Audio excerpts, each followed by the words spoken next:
Yesu niwe azogutabara. Nyamba ushonje ubuze ivyurya, ambaza Yesu azokoresha umuntu akuzanira ivyurya ubone kuva muri ayo magorwa uzoburimwo.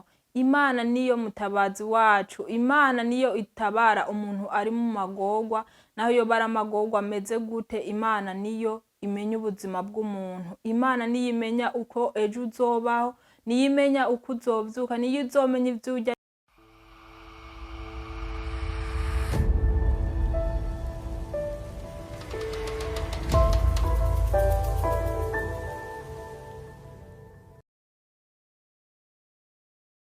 Bakunzi b'ijambo ry'agakiza TV, ndabaramukije. Amahoro y'Imana abane namwe aho muri hose. Umunsi nkaba nezerewe kubana namwe kw'ijambo ry'agakiza TV. Ku mazina yanje nitwa Shimirimana Estera, nkabanje kuyaga namwe ico Imana yandungikanye kuri uyu munsi. Reka dusengere ijambo ry'Imana ngiye kwigisha kugira Imana ibane nanje. Ndagushima Mwami kuri urukundo rwawe n'imbabazi dukunda, wabanye natwe kuva mu gitondo cose n'iyindi misi yose yarenganye, waratunze ibyago n'ivyaduka, amasanganya, impanuka z'uburyo bwose, urupfu na kuzimu. Unshikanye kuri iyi saha mu munsi nkomeye nshima izina ryawe. Ijambo ryawe nje kwigisha ku ijambo ry'agakiza TV rize rigire akamaro mu mitima ya benshi Mwami, rize rihindure imitima ya benshi, benshi bakumenye, benshi bakugarukeho kuri Imana nziza ukora ibitangaza bikiyerekana, uzobukoze mu izina ryawe ryera. Ngiye kubigisha ijambo ry'Imana ryo muri Zaburi igice ca 46, ndahera ku murongo wa mbere ndageza ku murongo wa kabiri. Ndasoma mu izina rya Yesu. Ndasoma muri Zaburi ya Dawudi igice ca 46, ndahera ku murongo wa mbere ngeze ku murongo wa kabiri. Ndasoma mu izina rya Yesu. Havuga ati, Imana niyo buhungiro bwacu n'inkomezi zacu, n'umufasha atabura guseruka mu magorwa. Nico gituma tutazotinya, naho isi yohinduka, naho imisozi yoshingurwa ikaja mw'idamba ry'ibiyaga. Mwakira ijambo ry'Imana. Ijambo ry'Imana riratubwiye ukungene Imana ariyo buhungiro bwacu n'agakiza kacu n'inkomezi zacu, naho twoca mu bigeragezo bimeze gute cyangwa tukaja mu magorwa ameze gute, Imana kariyo buhungiro bwacu n'agakiza kacu. Naho isi yotegwa n'amazi, imisozi ikabomoka, ibintu byose bikaba nabi, ariko ufise Yesu mu mutima wawe, niwe buhungiro bwawe, niwe gakiza kawe, niwe amenya ukungene yogukura muri ayo magorwa woba urimo.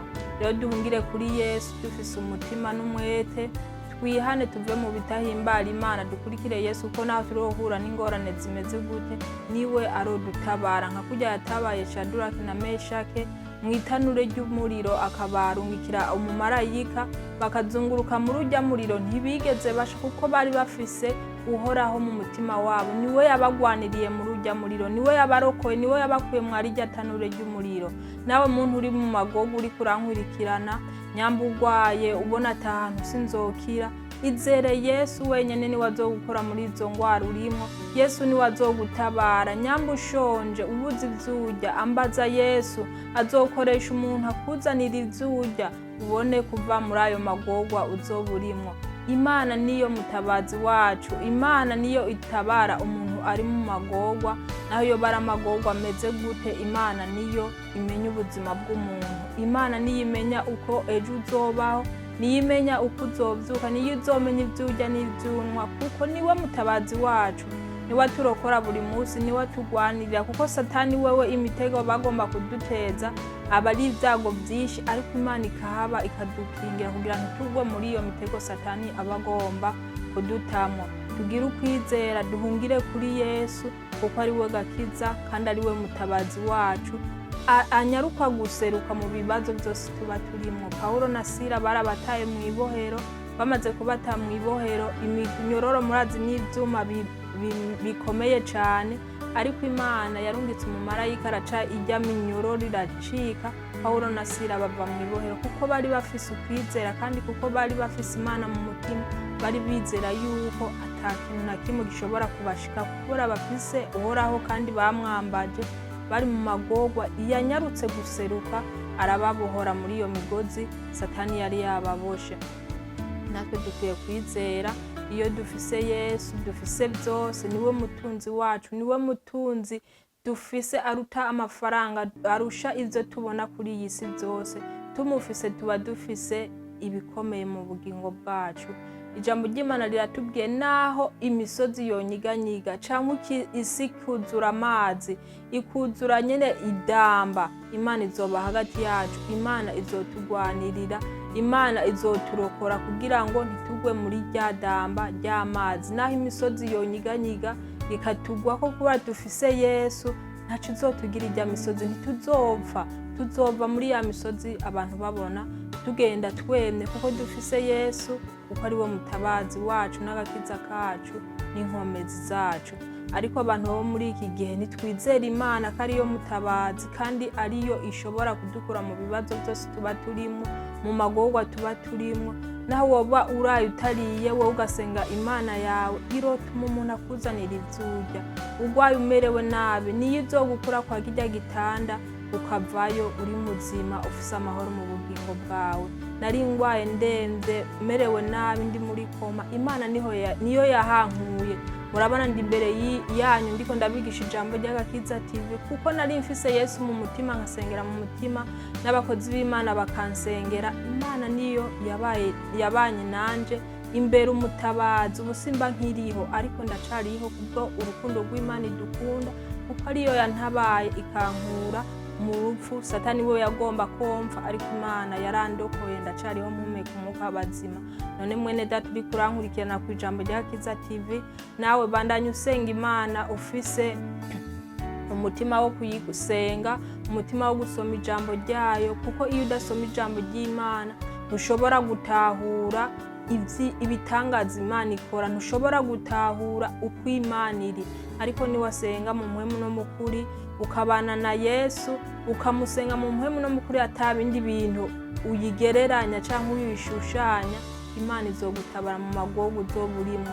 Naho uzoba ugeze imbere y'urupfu, abajambazi bagomba kukwica canke abantu babi bagomba kukugirira nabi, ukayambaza mu mutima wawe, izokurokora, izokurinda ivyo vyago Satani azoba agomba kugutamo.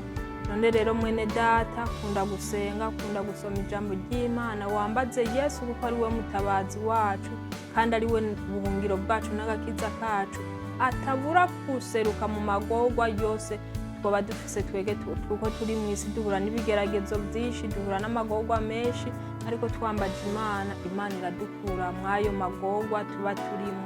Tugire ukwizera, tugire ugusenga, tugire kwambaza Imana, izodufasha mu bibazo byose tuzoba turimo. Murakoze abo mw'ijambo ry'Imana, muryumvire muritahure. Ndagiye gusenga, nyamba uri mu bibazo bitandukanye, nyamba urwaye, nyamba ushonje, Imana niyo imenya uko uzobigenza mu bugingo bwawe. Imana niyo izokurokora ikagukura muri ayo magorwa. Ndagushima Mwami kuko uri Imana nziza, ukora ibikomeye, ugakora ibitangaza bihambaye.